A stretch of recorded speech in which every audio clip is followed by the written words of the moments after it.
Stop before you buy a new pillow for your home. You need to see this. Hi, I'm Sushmita from Elysian Design Studio. I've seen a lot of homes and 97% of them had the same exact problem, which makes expensive furniture look cheap. And the worst part, they don't have any idea what's wrong. Number 1, the matchy mistake.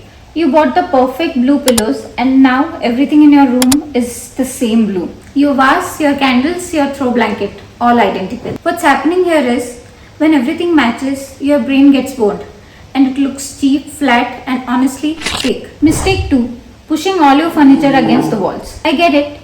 You are thinking you are creating more space, but you are actually creating what I call a furniture prison. Everything's lined up like they are waiting for inspection, and you have got this awkward empty space in the middle that no one knows what to do with. And this one is huge. Your room looks bottom heavy.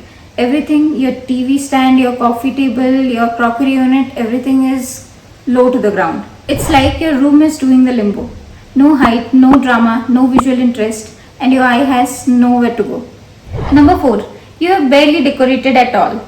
6 months after moving in, and you have only got a TV, a couch, and a center table. That's all. I call it a decoration desert.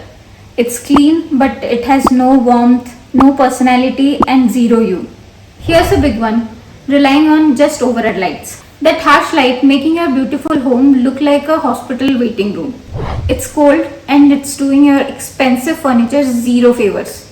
And we are just getting started. In the second part, I am going to reveal the final 5 mistakes that are secretly sabotaging your space. Plus the exact fixes which will make your home look expensive on a budget.